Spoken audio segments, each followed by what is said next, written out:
Podcast Sapa Justa. Nem sempre justa, mas sempre sapa.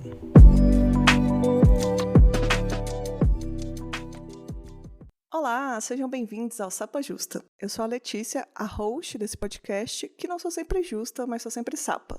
Meus pronomes são ela e dela. Eu sou uma mulher cis, branca, lésbica de Belo Horizonte. E aqui comigo, para esse episódio mais do que especial, eu tenho duas convidadas.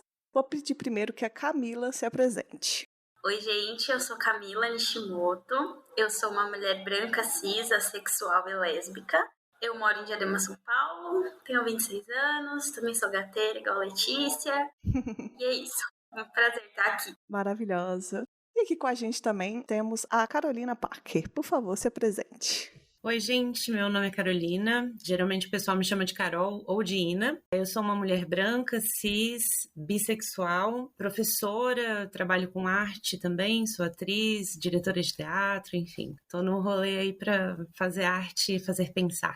Maravilhosa. O tema de hoje, vocês já devem ter visto aí no título, né? É heterossexualidade compulsória. É um tema que eu sempre quis falar, mas eu estava até conversando com a Camila antes da gente gravar aqui. Eu sempre fiquei com medo de ficar muito acadêmico, porque eu não sou acadêmica. E aí eu recebi essa sugestão lá no grupo de Telegram, foi sugerido pela Ingrid, um grupo de Telegram do Sapa Justa, e comecei a pensar, exatamente o que a gente tem que fazer é deixar isso menos acadêmico, a gente tem que falar sobre isso, porque é uma pauta muito importante para todo mundo, principalmente para todas as mulheres, né? Eu vou falar, assim, ao grosso modo, o que eu entendo como heterossexualidade compulsória, depois eu passo a palavra para vocês também, né? Ao grosso modo, é a obrigatoriedade de ser hétero.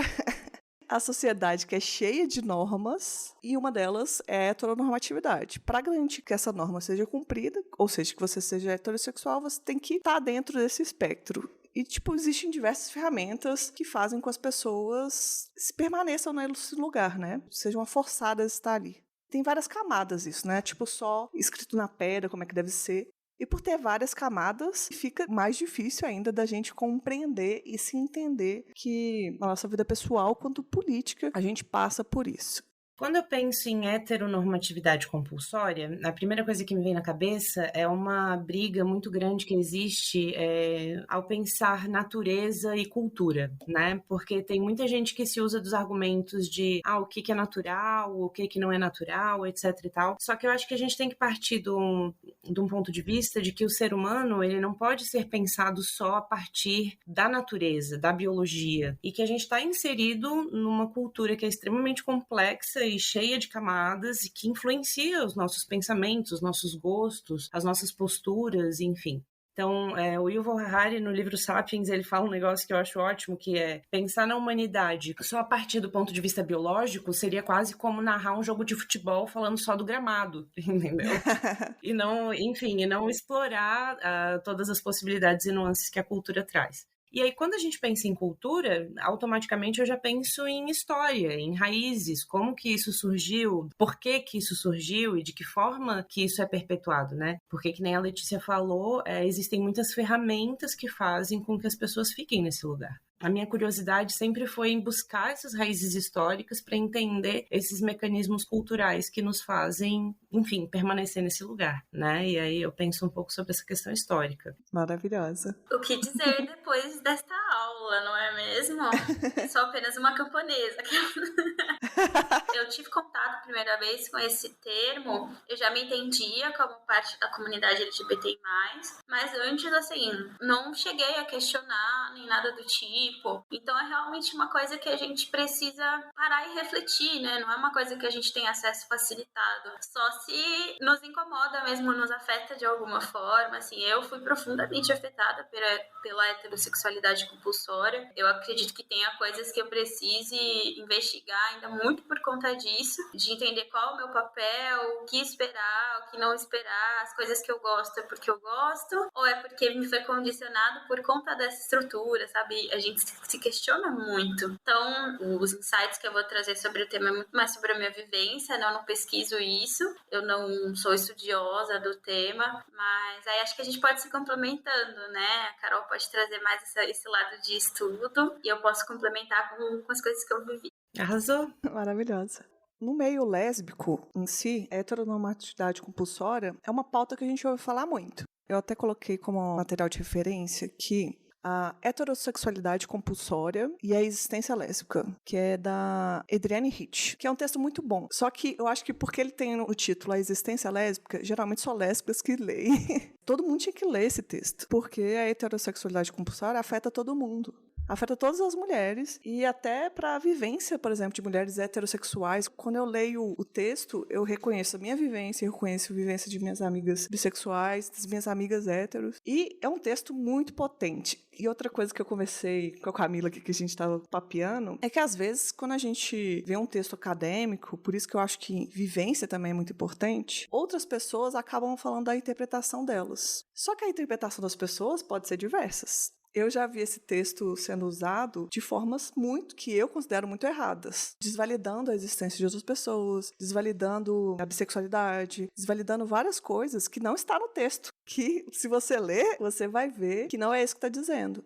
Eu acho assim, todo mundo tem que se questionar sobre a heterossexualidade compulsória. Esse era o ponto que eu queria amarrar. E não é porque você vai se questionar sobre a heterossexualidade compulsória que você vai entender, então talvez eu seja bissexual, talvez eu seja lésbica. Pode ser que isso aconteça, porque a gente não se questiona. Muitas mulheres, inclusive, passam a vida inteira sem, ao menos, questionar essa questão. Mas você pode questionar também o que a gente está repetindo, né? Porque a heterossexualidade, ela é uma ferramenta que tem uma força política, né? Eu não cheguei a ler o texto, é um texto que eu quero muito ler, mas eu acho que a gente também precisa pensar como isso tá muito conectado também a questionar quais são os nossos papéis de gênero, né, que são impostos pra gente na sociedade. Então, por isso que eu concordo super com o que a Letícia trouxe, né, de que todas as pessoas precisam questionar essa norma, porque ela é uma norma que nutre e retroalimenta todo um sistema de opressão, né, de opressões diversas. Sexismo, racismo, capacitismo.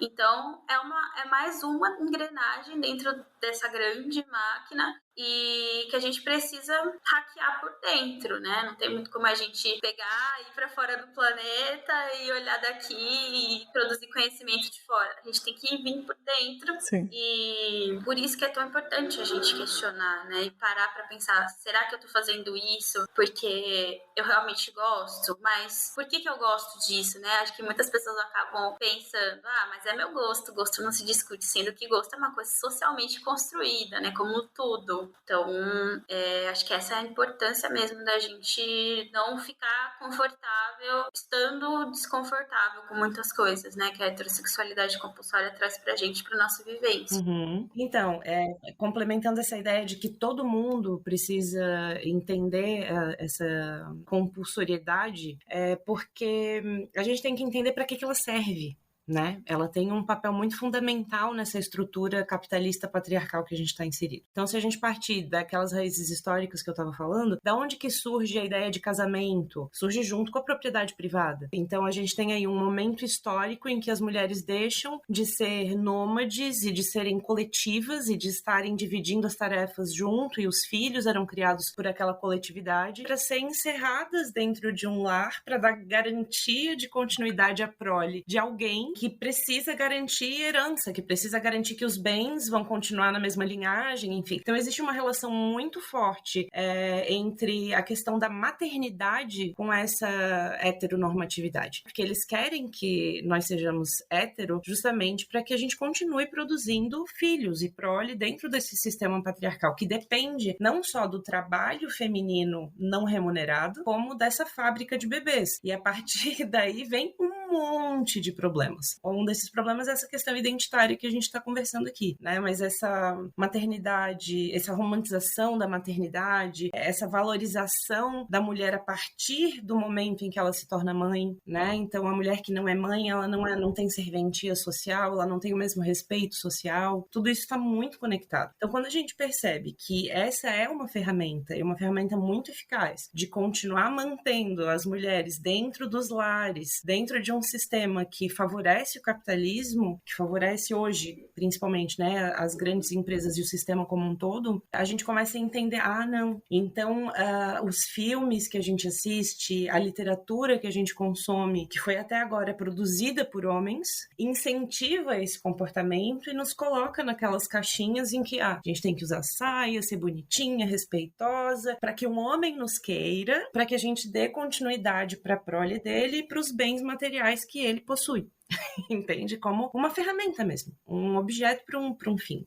Então, por que a gente tem essa heteronormatividade compulsória? Ela tem um papel fundamental. E justamente esse papel fundamental não afeta só as mulheres lésbicas, as mulheres bissexuais, afeta todas as mulheres. E alguns homens, inclusive. Na verdade, afeta todo mundo, mas principalmente mulheres. É que nós somos a propriedade emocional, sexual dos homens, e qualquer coisa que a gente fala, como você falou assim, a gente tem que garantir a família, né? Por isso que esse discurso é tão forte, né? No sentido de controle mesmo, né? Uhum. Porque quando a mulher consegue autonomia ou igualdade, ela ameaça... Como assim? Uma mulher conseguir autonomia e igualdade, ela ameaça a família, a religião, o Estado. Uma coisa que tem a ver, mas não muito a ver, que você falou sobre proletariado. Outro dia, esses dias para trás aqui, que eu fui ver a etimologia da palavra, parece bem óbvia depois que eu descobri, mas eu não sabia, que vem de prole, né? A origem ali da palavra é de prole. Eu falei, gente, isso é tão óbvio. Mas eu não sabia, descobri outro dia, e agora eu não consigo mais ouvir essa palavra sem desassociar dessas coisas todas. Tá tudo ligado. Acho que por isso que quando a gente reflete sobre isso, você vê como que isso tá intrínseco ali nas questões da sociedade. Não é só uma coisa espaçada, não é natural. O que eles falam que é natural, né? Tipo, você nasceu para ser mãe. Não, isso foi construído lá no século XVIII, XIX, né? Instinto materno, né? Uhum. Sim. Gente, tem tanto comportamento cultural que não é questionado e que não é pensado, não, isso é natural, não é. Se a gente parar para analisar, até as coisas mais bobas e mais simples mostram como a gente é dominado, como a nossa natureza é dominada pela cultura. A gente precisa fazer xixi, ok, mas a gente não faz xixi na frente das pessoas. Nós somos o único animal que pratica o celibato por livre e espontânea vontade, por escolha, não porque a pessoa não tem o desejo ou não tem o interesse, mas um padre, por exemplo, ele escolhe o celibato. Não à toa a gente tem um monte de casos envolvendo escândalos sexuais, porque ele está justamente indo contra essa cultura, mas existe, é muito forte. Ou então, quando a gente pensa em, sei lá, suicídio no Japão, por que lá é tão mais forte isso do que em outros lugares do mundo? Sim. É uma questão cultural, não só de pressão, mas porque era associado à honra, né? Em algum momento isso foi associado à honra. Então, a gente tem estruturas culturais que combatem essa natureza dentro da gente, a gente se enquadra, a gente continua seguindo e tudo mais. Os padrões de beleza, enfim. Então, essa naturalidade, na verdade, é só mais um argumento falacioso para controlar a nossa existência, os nossos corpos, né? Isso que a Carol comentou vale super porque eu tava pensando aqui que é uma coisa tão forte, tão já estabelecida, que até mesmo em relacionamentos entre mulheres a gente não consegue fugir de algumas coisas. Tanto essa história clássica de você é ativa ou passiva, né? São coisas que a gente traz dessa compulsoriedade, né? De seguir um determinado padrão, mesmo que a gente tenha sexualidades dissidentes dessa norma, a gente não consegue se desviar 100% se a gente não tiver consciente, né? Achar que basta apenas eu sou lésbica, eu sou bissexual, eu sou pan, e por conta disso estou automaticamente livre de seguir qualquer tipo de heterossexualidade compulsória ou qualquer tipo de comportamento ditado pela norma, quando não necessariamente, né? Muitas vezes a gente vê situações em que não é assim que a banda toca, né? Isso até me lembra um livro da Carmen Maria Machado, não sei se vocês já leram, Na Casa dos Sonhos, que é uma autobiografia ali construída dela contando como foi o relacionamento abusivo dela com uma mulher, e é uma coisa que a gente não conversa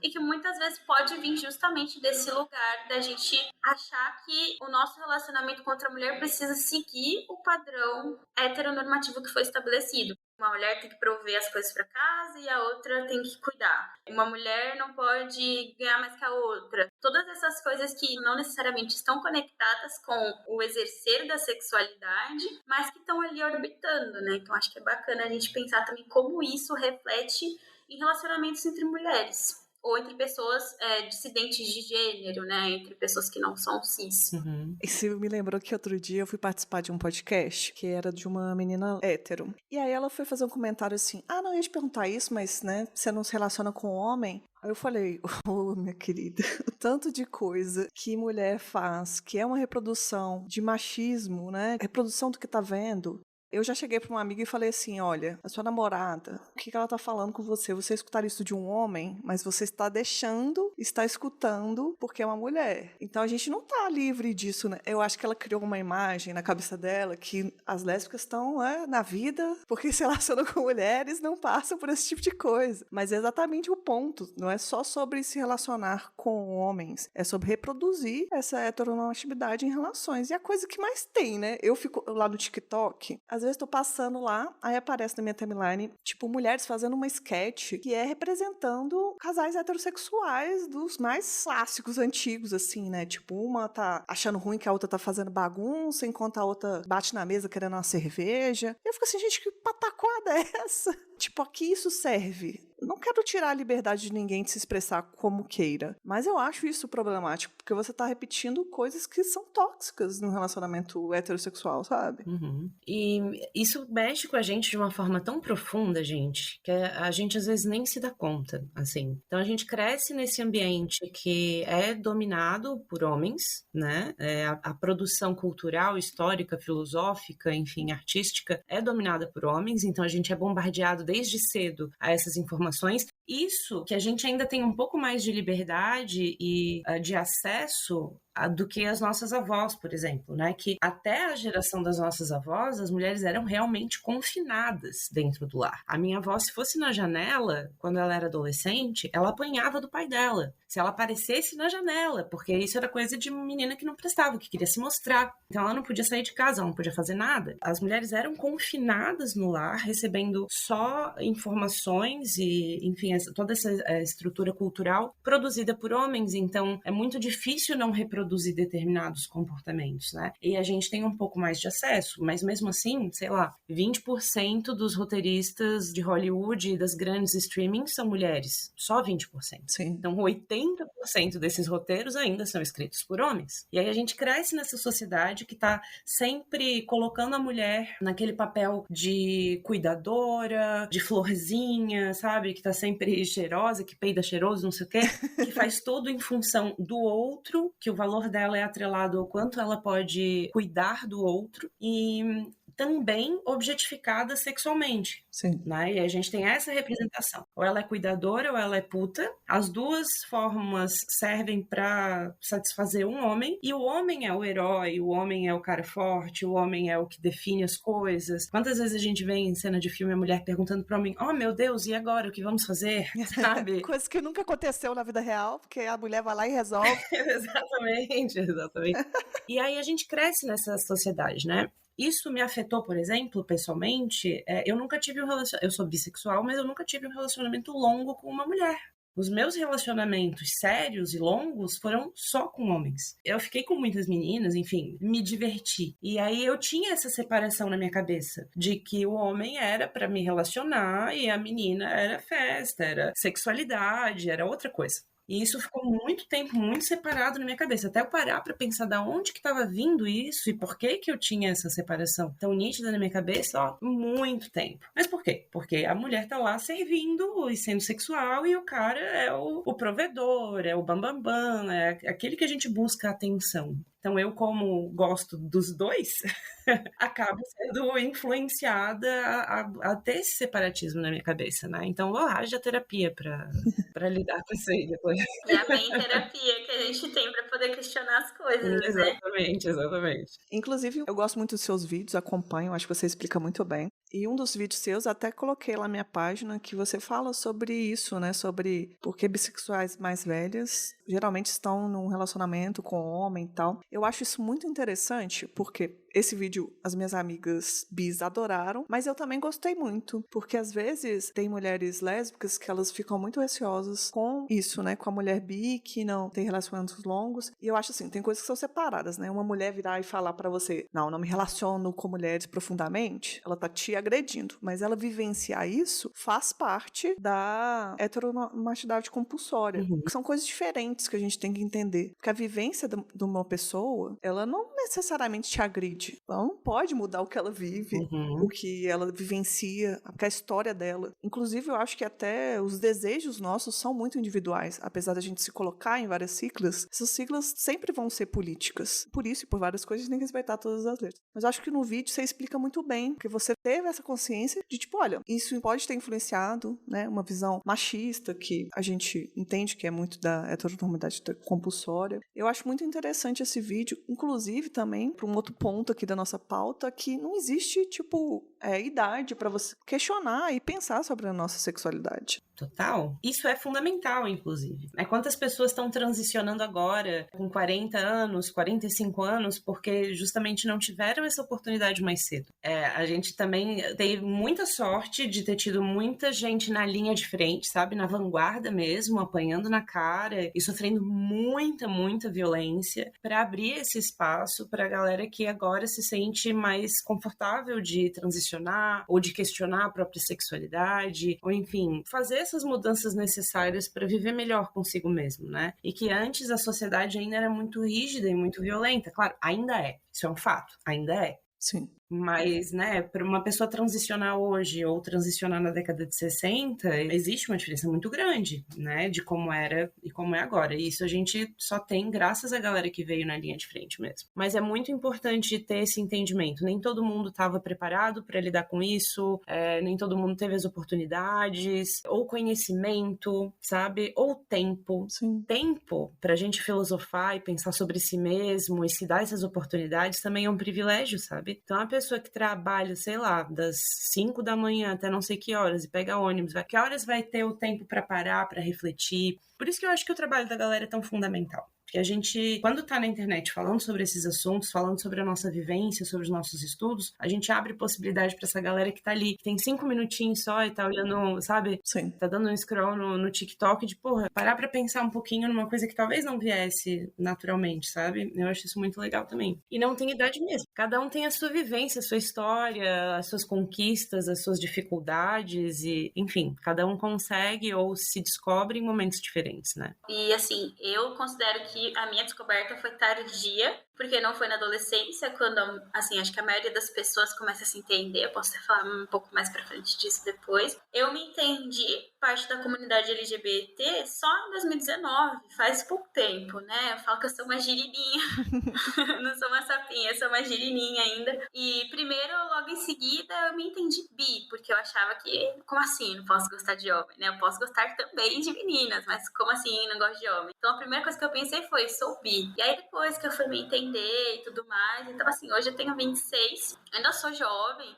mas eu também sinto que às vezes acontece dentro da comunidade mesmo um apartamento dessas pessoas que se entendem mais tarde, né? Porque tem menos experiência, menos vivência e tudo mais. Eu até me segurei um pouco pra entrar em ambientes lésbicos e bissexuais, porque eu tinha esse receio de como que eu vou interagir com meninas sendo que eu não tenho nenhuma experiência, que eu não tenho vivência, sabe? Eu senti essa pressão de precisar levar bagagem pra poder ser validada de alguma forma, sabe? Então, por mais que eu tenha plena certeza que não tem idade, qualquer idade é idade, eu acho que a gente se cobra muito, né? Pra ter vivências, experiências e poder se sentir parte de alguma coisa, porque se você não vivencia aquilo, então você é menos parte. Sua orientação sexual, identidade de gênero é menos válida, sabe? Eu acho que ainda existe bastante essa cobrança, mesmo ela não sendo bacana, né? E essa coisa de tardia é engraçado, né, de certa forma, porque vai depender sempre do seu referencial. Eu fui me entender como lésbica, eu tinha 18 anos. E eu achei que eu já estava atrasada. Porque a primeira menina que eu fiquei, ela já tinha entendimento da sexualidade dela com 16 anos. E eu achava que, assim, eu tive uma infância que eu era lida como sapatão. Fiz 16 anos, eu falei, eu vou ficar muito patricinha, que eu vou vencer na vida, entendeu? E aí, falei, já venci na vida aqui, tô com os privilégios, né? Porque a heterossexualidade, ela é um status. E junto com esse status, vem uma sequência de privilégios. E aí, eu vivia lá na minha vida, beijava vários homens. E aí, eu ainda tava nos status bons naquela época, porque eu beijava os homens e não gostava deles. Então, meu ego era muito amaciado. Mas aí, quando eu vi esse referencial, eu com 18 anos achava que estava tarde. Olha só a cabeça. Eu tenho uma amiga que foi com 29 anos. E ela faz essa leitura de que é tardia. Mas eu tenho a mãe de um amigo meu, que inclusive já me contou várias histórias. Ela está inclusive no grupo do Sapa Justa, que foi com 46 anos. E a vivência, então, ela vai falar com a minha amiga de 29 que ela foi cedo. E isso vai ser sempre um referencial. Por isso que não existe idade, sabe? Não se compare a sua história, a sua vivência com a dos outros. As vivências são boas pra gente entender que elas são diversas. Eu acho que isso vem um pouco também da questão da busca eterna pela juventude, sabe? Essa valorização da juventude, da precocidade. Quanto antes a pessoa for um gênio, melhor. E quanto antes tocar piano, melhor. E quanto antes aprender a escrever, melhor. E quanto antes, sabe? É tudo antes. E essa ânsia pela juventude e por essa precocidade mesmo, sabe? Ai, meu filho já sabe ler e escrever. Ele tem não sei quantos anos. Ai, meu filho toca não sei quantas músicas no piano. Esse tipo de coisa tá associado também, não só à precocidade, mas à valorização da juventude eterna, com essa coisa de que a gente tá sempre velho. A gente tá sempre velho pra alguma coisa. A gente sempre sente que tá velho pra alguma coisa. Sim. Seja pra aprender um instrumento musical, seja pra entender, né? Porque às vezes não é só uma questão de assumir, é uma questão de se entender. Enfim, então a gente tá sempre velho demais pra alguma coisa, sabe? E isso é muito cruel da sociedade, eu acho, assim. A gente precisa começar a questionar essa questão da velhice e da juventude, porque afeta muitas áreas, às vezes coisas que a gente nem pensa, né? Penso bastante sobre isso, inclusive era uma grande questão pra mim, e aí depois eu entendi que, tipo, essa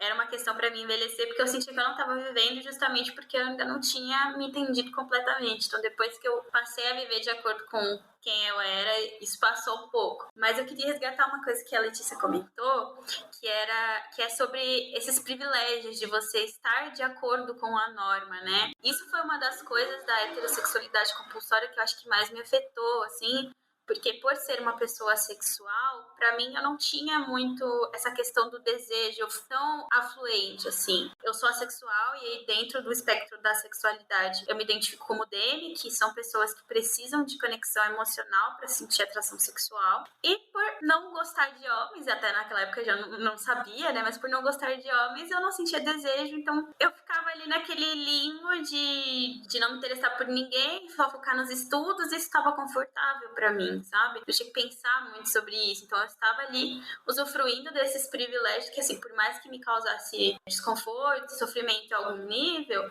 não me impedia de seguir com a minha vida, nem nada do tipo. Então eu acho que é bem importante a gente comentar sobre como algumas pessoas da comunidade LGBTI+, tem essa oportunidade, né, de vivenciar esse momento ali, mas outras não. Por exemplo, pessoas trans, é muito mais difícil para uma pessoa trans vivenciar esse tipo de privilégio e conscientemente estar ali e escolher não se mostrar, né? Eu acho que quando é só sobre orientação sexual, no geral a gente acaba podendo escolher quando se assumir ou não, né? Se ninguém tira a gente do armário, que é uma violência horrível. Mas quando é mais sobre identidade de gênero ou até expressão de gênero, eu acho que é um pouco mais complicado, né, pra gente conseguir usufruir desses momentos e conseguir pensar nisso depois, né, colocar ele no cantinho e depois voltar e pensar nisso. Uhum.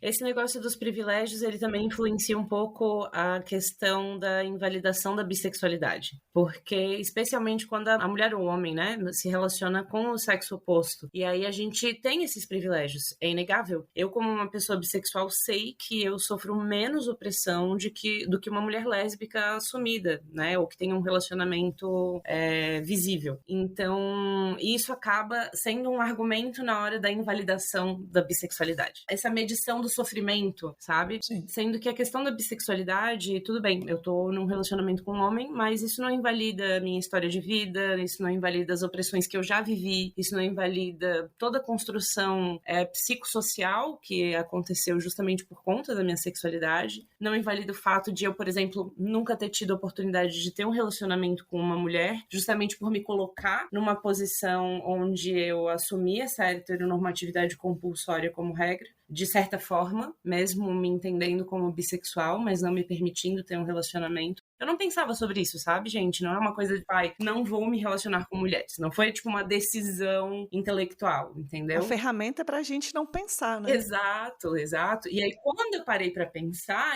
as coisas fizeram sentido. Então, não foi uma escolha consciente, né? Mas, de qualquer modo, isso também é um tipo de opressão, né? O fato de eu estar num relacionamento heteronormativo não invalida toda essa vivência, né? Mas, de certa forma, é um argumento que é utilizado. E eu acho que a gente precisa entender melhor a questão do lugar de fala. Porque o meu lugar de fala não é o fato de eu ser, sei lá, uma mulher cis, que eu não tenho um lugar de fala a respeito disso. Eu só tô num lugar de mulher cis, de mulher branca, cis, bissexual. E a partir desse lugar eu tenho as minhas vivências e eu vou falar a partir do meu ponto de vista, né? E eu acho que a gente precisa respeitar um pouco mais essa questão dos lugares. Não para calar o outro, mas ao contrário, pra gente ouvir, pra gente entender que todo mundo tem direito à fala, independente de onde estamos. É o lugar de onde vem essa fala, não que você não possa falar sobre, né? Exatamente, exatamente. E, inclusive, complementando essa parte que você falou, até mulheres que se entendem bissexuais, que não tiveram relacionamento, nunca ficaram com uma mulher e tal, isso não invalida a sexualidade dela. É tipo assim, não dá pra gente questionar a heterossexualidade compulsória se a gente vai colocar outra pressão em cima disso, né? Tipo assim, não é pra você ser lesbofóbico com lésbicas que demoraram a se entender, passaram por diversos relacionamentos com homens, e também isso não é desculpa pra você ser bifóbico, tipo, achar que toda lésbica é bi e que ela tá só na heterossexualidade compulsória. E, tipo assim, a heterossexualidade compulsória, ela não nos oferta culturalmente a possibilidade de pensar além da norma heterossexual. Essa é a batalha que a gente vive. Isso é uma coisa que a gente tem que conversar mesmo, igual você falou. Não é disputa de sofrimento. É entender a vivência de cada pessoa. Eu acho que isso faz, assim, uma total diferença, sabe? E sobre isso de ofertar possibilidades, é uma coisa que realmente não está presente em nada, sabe? Agora que a gente está começando a ver grandes conglomerados audiovisuais tendo produções que estão para fora desse modelinho, né? De sessão da tarde, que é a menina, daí,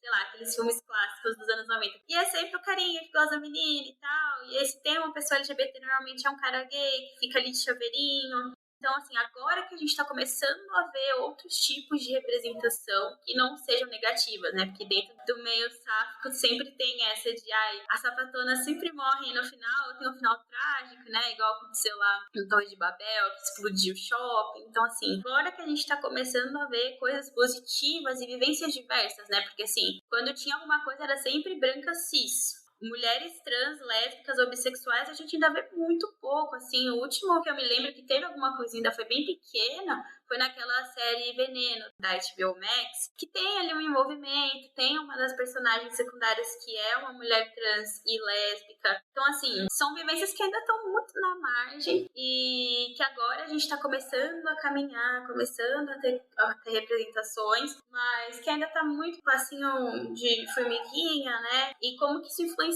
na nossa construção de possibilidades. Mesmo depois que eu me entendi LGBT, eu ainda sentia mais conforto lendo narrativas heterossexuais, porque aquilo me trazia mesmo que inconscientemente, putz, é assim que tem que ser, sabe? É assim que tem que ser o conforto. Por mais que eu não me identifique com isso, é uma coisa que me traz um certo conforto, porque é assim que todo mundo acha que tem que ser. Hoje eu já consegui desconstruir mais isso, mas querer ou não, é uma coisa que a gente vai carregando, né? A gente consome essas narrativas, isso tem impacto no que a gente considera como possibilidade de mundo, possibilidade de vivência, né? Será que por eu ser lésbica, então eu tô fadada ao sofrimento, eu tô fadada a sempre sofrer por uma hétero, nunca conseguir ser feliz, acabar sozinho, sabe? Não, a gente tá melhorando, né? Mas ainda é passinho de formiguinha. Eu lembrei de uma outra questão também, que tem um pouco a ver sobre as nossas estruturas de poder, né? Porque falamos um pouco sobre a questão do capitalismo, do utilitarismo da maternidade, né? Mas tem uma outra questão. Relacionamentos lésbicos desafiam estruturas de poder,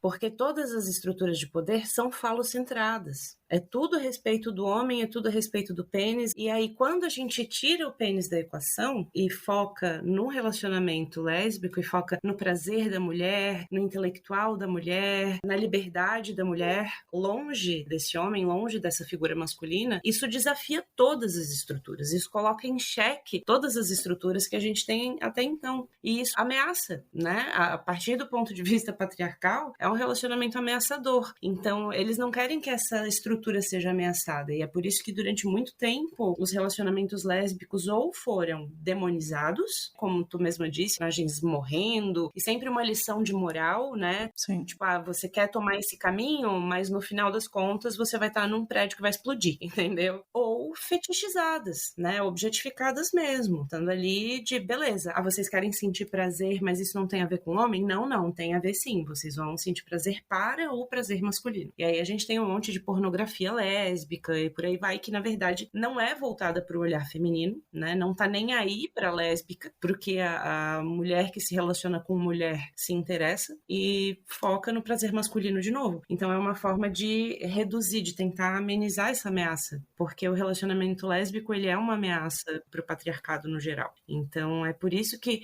a gente sofre tanta pressão para ser hétero, e também essa visão, esse outro relacionamento é tão demonizado ou fetichizado, para tentar diminuir essa vivência mesmo. O relacionamento lésbico é tipo assim, um ataque direto, né? Tipo, direto e indireto ao direito que o homem se impõe na sociedade de ter acesso a essas mulheres, né? Exato. Você falou um pouco sobre a fetichização. Eu escutei um podcast de um cara americano, inclusive era o cara contando que uma coisa que eu já sei muito, você colocava, hoje em dia o Google tá dando uma melhorada, mas você colocava lésbico pra pesquisar, só aparecia pornografia, né? Você não aparecia estudos e tal. Mas aí ele falou uma coisa que eu achei de certa forma interessante, que num site pornô tem lá as classificações. Então, o site ele abre sendo heterossexual, ou ele abre na norma, né? Uhum. Mas ele avisa.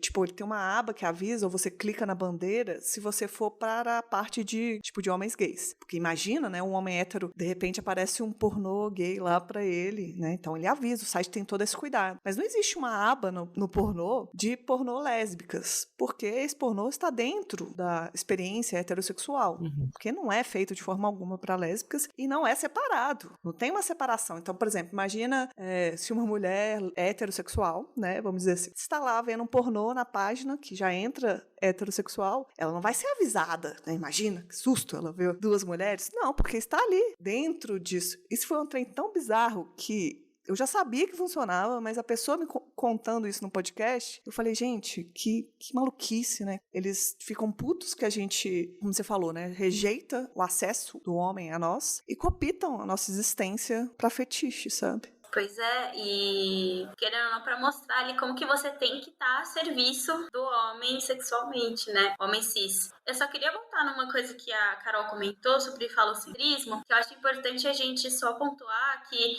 é um falo muito específico, né? É o falo do homem cis, branco, de classe média. Então é sempre bacana a gente pensar que é uma sociedade falocentrista, mas relembrando esses recortes, porque mulheres e travestis, que é uma identidade feminina, têm pênis, né? E isso não agrega a elas nenhum tipo de privilégio. Uhum. Mas que falem que existe essa questão de socialização, etc.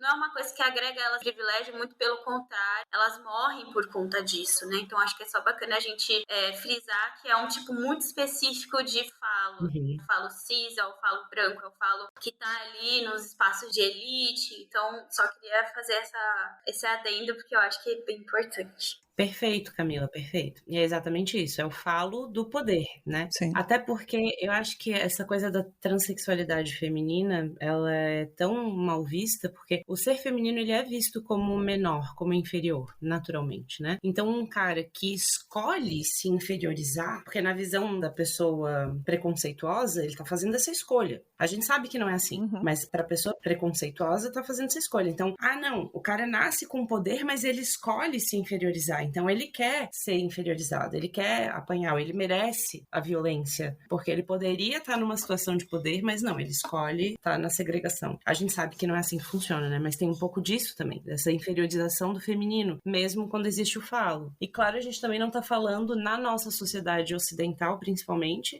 de pessoas pretas, né? A gente tá falando de, como tu falou, um falo cis, branco, que representa o padrão e o poder. Esse texto, inclusive, que eu indiquei no começo, eu acho que ele faz um apanhado muito interessante, mas são 28 páginas, né? Um texto longo para se ler. E eu falo, nossa, realmente eu entendi qual que é o hype desse texto, porque ele pega muitas coisas boas, mas às vezes eu sinto também que falta no próprio texto esse recorte, né, de entender, porque a gente não vive só é sobre a norma heterossexual. A gente vive numa norma hetero-cis, então isso é importante da gente ressaltar. Claro que não dá para abranger tudo em um só podcast, mas é bom a gente pontuar. E também eu sinto falta de um recorte de raça e de classe, que principalmente no Brasil, tudo tem que ser visto por essa ótica, né? A gente fala que o Brasil é um dos países mais violentos para LGBTI+, mas quem está pagando essa conta são mulheres trans ou travestis pretas que estão ali em situação de vulnerabilidade, né? Então, por mais que a gente seja uma comunidade, não tem como a gente colocar tudo ali no mesmo barco, porque a gente tem diferenças e é muito importante considerá-las na hora de pensar políticas públicas, na hora de pensar o que a gente quer priorizar ou não. Enfim, é um recorte essencial. No começo lá a gente falou que a heterossexualidade compulsória ela vai afetar lésbicas, mulheres, trans, bissexuais, pansexuais, vai afetar todo mundo e vai afetar de maneiras diferentes. É bom a gente entender essa diversidade também. Com certeza. Como estava falando ali ainda há pouco, né? Existem privilégios, por exemplo, que uma mulher bissexual tem dentro de um relacionamento heteronormativo, que uma mulher também bissexual não vai ter quando ela estiver num relacionamento com outra mulher. Da mesma forma que, com certeza, pessoas periféricas vão sofrer muito mais essas violências, porque isso é estatística, né? Vão sofrer todos os tipos de violência de forma muito mais profunda, frequente, do que pessoas que não estão em situação de vulnerabilidade ou que não são periféricas, enfim. E é impossível realmente dissociar, gente. É impossível dissociar porque é um sistema que ele vai se complementando. Por exemplo, lá Aristóteles, lá atrás, ele já baseava o direito de um homem a respeito de outro homem em relação à escravidão, e ele baseava esse direito no direito natural do homem em relação à mulher. Porque, então, se o homem tem o direito de escravizar a mulher, que é um ser mais fraco, ele também tem o direito de escravizar um homem que perdeu uma guerra, por exemplo, porque ele é mais fraco. Da mesma forma que ele vai escravizar o animal porque ele é mais fraco. Então ele não só usa a mulher como argumento, mas ele desumaniza a mulher e o escravo, colocando eles no mesmo patamar que o animal. Isso já era feito lá para trás. E aí, quando a gente pensa num Brasil com a escravidão negra, com todo esse processo de racialidade que a gente tem, não tem como a gente dissociar essas relações, né? E especialmente essas relações de poder, porque é esse mesmo cara que escraviza a mulher, que escraviza a população preta, que lucra com isso, que fetichiza o corpo da mulher lésbica. Então, é basicamente o mesmo sistema, é a mesma coisa. A gente tá lutando contra um inimigo em comum. E ele serve a ele, né? Exatamente, que é o capitalismo patriarcal.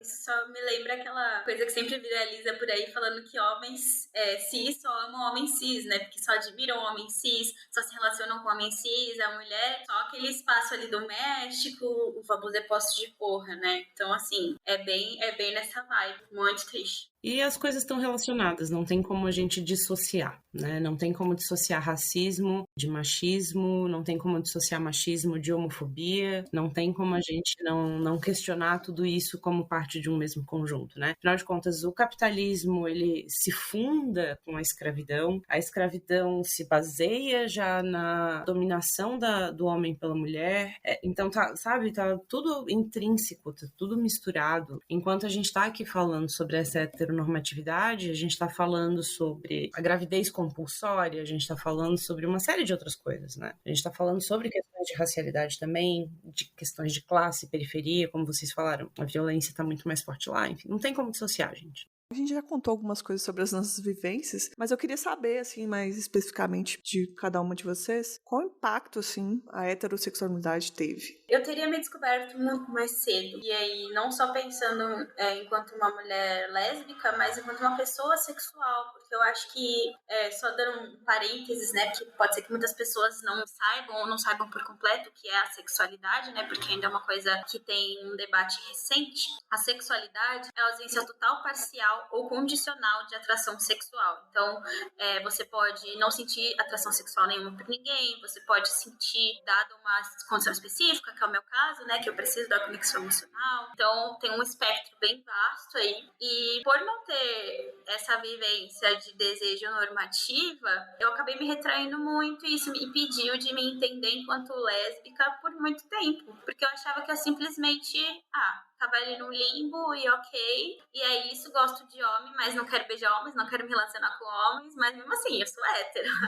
Eu gostaria de ter me entendido assexual antes, porque eu tive uma adolescência muito solitária nesse sentido, né? Eu via minhas amigas hétero, meus amigos LGBT tendo vivências diferentes das minhas com relação a desejo, né, e comportamentos sexuais, e eu não tinha aquilo. Então, eu acho que foi uma fonte de muita solidão pra mim, assim, na adolescência, né? Ter essa heterossexualidade compulsória que justamente não nos permite enxergar além do desejo pelo masculino, né? O desejo da mulher cis pelo homem cis. E aí isso afetou, enfim, o tempo que eu demorei pra me entender, o fato de eu precisar buscar ativamente, estudar, sabe? Se a gente não tivesse toda essa norma nos envolvendo, eu não precisaria ter que buscar em livros, buscar em artigos para entender quem eu era, sabe? Teria pessoas falando abertamente sobre isso ou simplesmente não julgando, só me acolhendo. Então, eu acho que foi uma fonte de solidão muito grande que ainda permeia a minha vida. Mas hoje tá mais tranquilo, porque eu me tornei uma pessoa que fala muito sobre a sexualidade, porque eu acho que é muito importante que a gente tenha pessoas que falem sobre, então é um tópico muito que fica nas margens ali da internet. Tem gente até que fala que é sexualidade de Twitter, que eu fico revoltada com isso.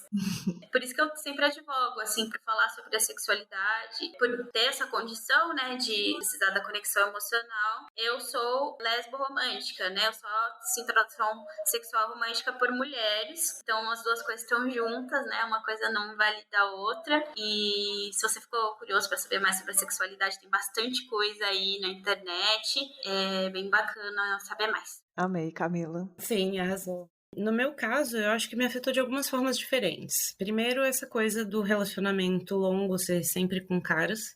Depois, porque lá na minha adolescência, eu já ficava com meninas. Eu já tive relacionamento, experiências, pelo menos, né? Muito cedo. E eu tive, em algum momento, o insight de falar abertamente sobre isso. Né, isso não é tão comum, eu não vejo as pessoas falando sobre isso, vou falar sobre isso. E isso gerou, quando eu estava na escola, principalmente, ali 14, 15 anos, uma aura a respeito de mim, que daí as pessoas começaram a me ver como, sei lá, vagabunda, ou qualquer coisa nesse sentido, porque eu falava abertamente sobre uma coisa que pra mim era comum, mas que eu não via ao redor. E ali eu pensei, cara, aquilo ali me magoou um pouco, porque uma coisa, não que eu não fosse, uma coisa não tá relacionada com a outra, sabe? A promiscuidade ou a sexualidade da pessoa, enfim. E nem que fosse um problema também, né? A promiscuidade sendo um problema, já precisamos problematizar isso também. Sim. Outra coisa que eu senti foi que nos meus relacionamentos heteronormativos, eu era muito ciumenta. E esse ciúme era, imagino eu já, né, depois de bastante tempo pensando sobre isso em terapia, justamente um desejo não suprido, uma coisa mal resolvida. Nossa. Então, eu olhava para outra e pensava, e tinha aquele desejo reprimido, e eu colocava isso como forma de raiva pelo meu parceiro e projetando que ele também poderia estar sentindo a mesma coisa, que na verdade era eu que estava sentindo, entendeu?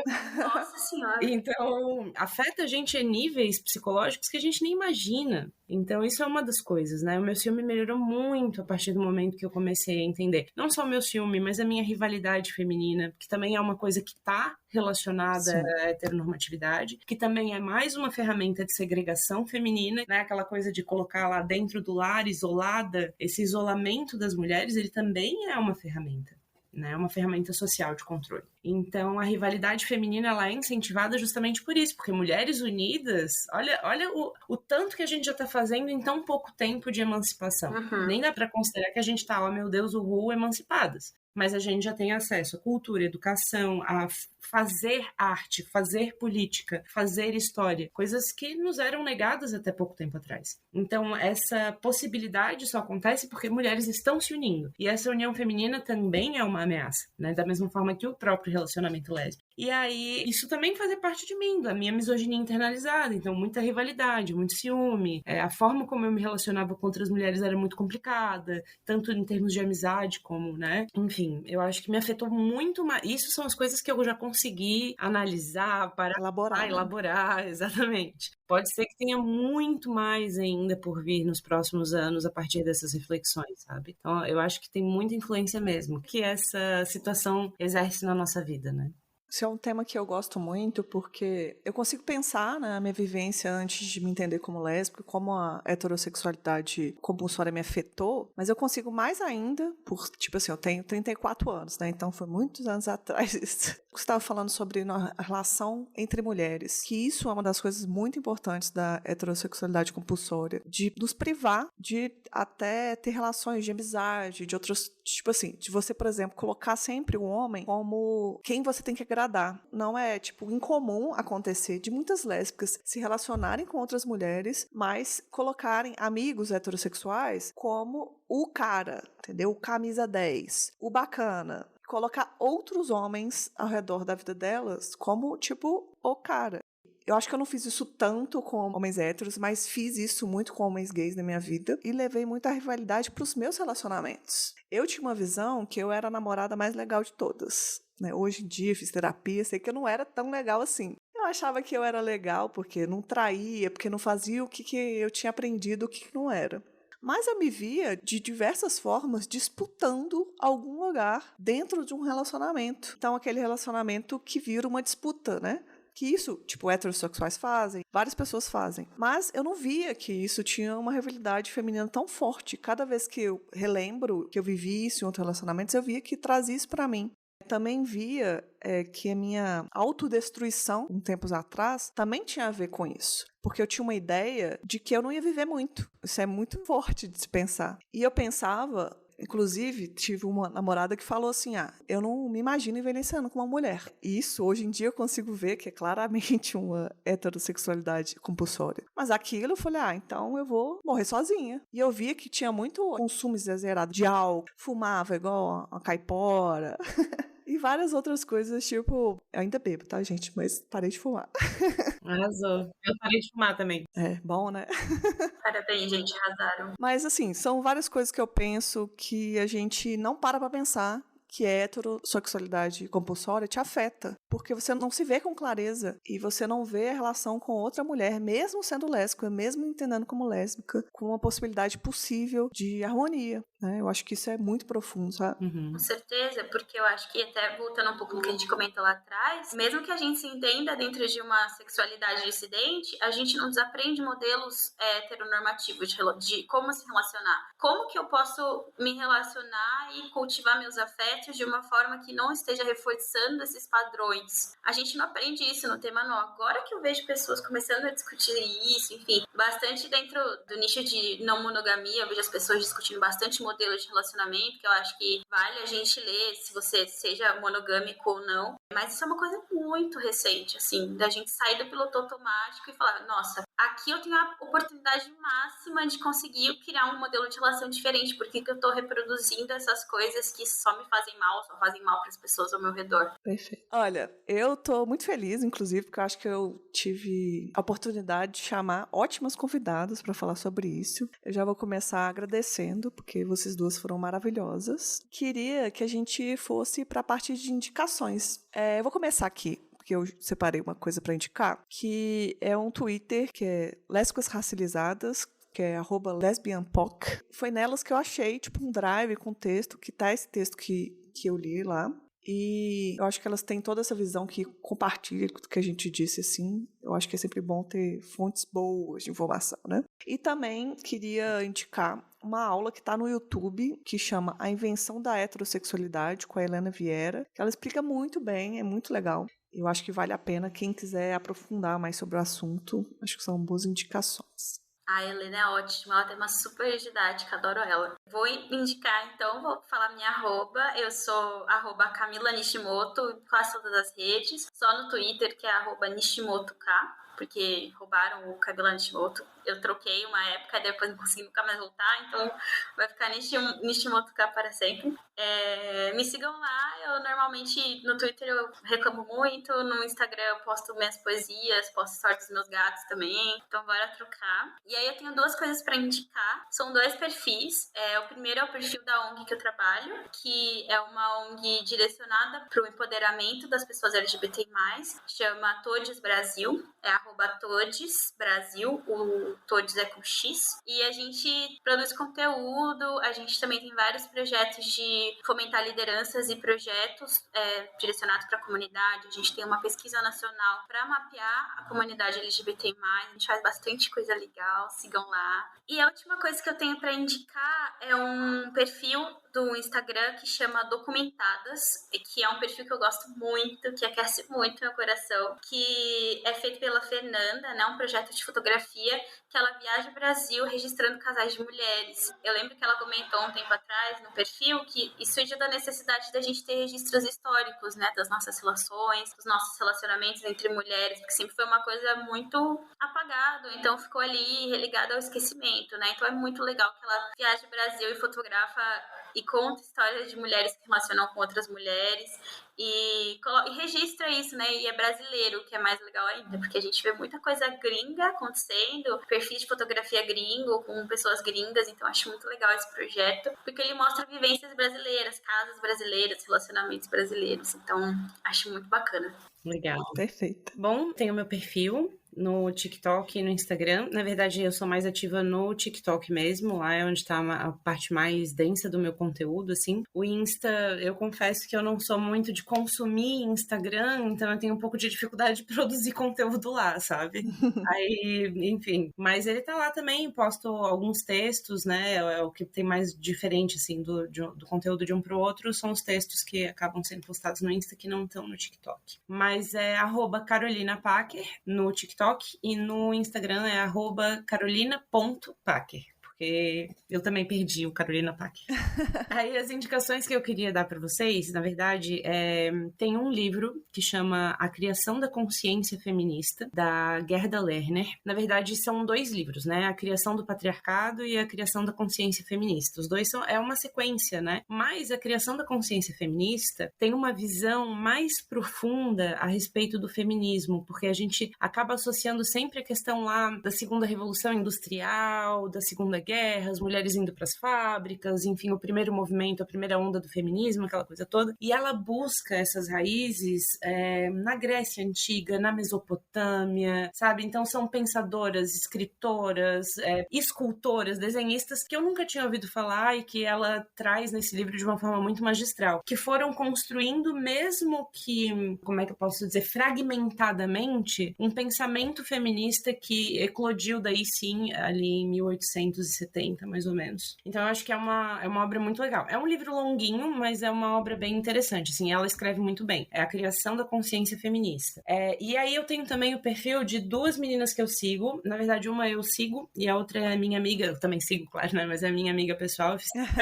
E essa minha amiga, o perfil dela é Juliana Rosa de Souza, ela tem um perfil legal no Instagram, ela fala sobre teatro negro, principalmente, mas também sobre as questões relacionadas à sexualidade, porque ela é uma mulher lésbica, então o conteúdo dela cruza muito a questão de ser uma mulher lésbica, uma mulher negra, uma mulher periférica, e trabalhando tudo isso através da ótica teatral. Então eu acho que é um perfil muito rico. Tudo. E no TikTok tem a Érica Afonso, que ela também é uma mulher negra, ela não, na verdade não é uma mulher lésbica, mas ela tem um conteúdo muito interessante também e muito diversificado. E eu acho que a minha dica maior, na verdade, gente, é que a gente precisa descolonizar a nossa timeline. O que isso significa? A gente precisa ativamente buscar o conteúdo de pessoas trans, pessoas negras, pessoas periféricas, porque o algoritmo não vai te entregar. O algoritmo só vai entregar pessoas cis, brancas, do olho azul, hétero, e, sabe, quanto mais padrão, mais fácil o algoritmo te entregar. Então, para burlar esse sistema, o interessante é ir lá ativamente mesmo e buscar o perfil dessas pessoas e curtir e assistir uma tarde inteira de um perfil preto, porque aí sim o algoritmo vai começar a te sugerir quem tá fora do centro ali, quem tá na margem, né? Então eu acho que isso é uma das coisas fundamentais para diversificar o pensamento. Bem importante. Não, perfeito. Inclusive o TikTok, se você faz isso, o algoritmo dele lá fica certinho. Porque eu fiz isso. Falei, não, vamos educar esse TikTok aqui. E aí, depois que você arrumar direitinho, fica bom, viu? O algoritmo do TikTok é bem inteligente, inclusive, né? Ele, tipo, um dia assim, ele já pesca tudo. Por isso que é difícil sair dele, inclusive. Quando eu vejo, eu tô lá 1 hora vendo o vídeo de um monte de coisa que eu gosto. Gente, tô gastando tempo da minha vida aqui.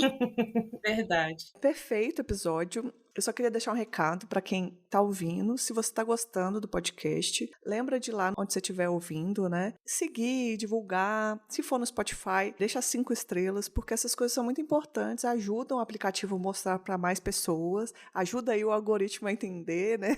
E vocês me ajudam muito a fazer esse podcast crescer, divulgando ele. Eu queria chamar também para quem quiser participar do grupo de Telegram, porque eu comentei mais cedo que essa foi uma indicação de uma das participantes lá do grupo. E eu amo receber ideia, porque tem hora que não vem nada para fazer, né? Então, eu gosto que o povo me dá ideia para fazer. E muito obrigada a vocês duas, vocês foram incríveis. Eu acho que esse é um dos episódios que vai ser daqueles inesquecíveis. Muito obrigada, viu, gente? Obrigada, gente. Um beijão, Letícia. Um beijão, Camila. Foi um prazer mesmo estar aqui com vocês. Um beijo, gente. Lembrando sempre que esse podcast só é possível graças às nossas apoiadoras e apoiadores. Quer apoiar o Sapa Justa? Divulgue os nossos episódios. Se você pode apoiar financeiramente, acesse apoia.se/sapajusta. E a partir de R$3 você pode escolher qual valor que você quer contribuir mensalmente. Apresentação em pauta, Letícia Martins. Edição, Nária Lívia. Esse episódio só foi produzido graças ao apoio de Rafaela Godoy, Carolina Rocha, Paulo Oliveira, Marina Rocha, Isabela Link, Lília Lana, Angreson da Silva, Fernando Costa e Cássia Andrade. O Sapa Justa faz parte do movimento LGBT Podcasters. Conheça esse e outros podcasts pela hashtag LGBT Podcasters ou pelo site lgbtpodcasters.com.br.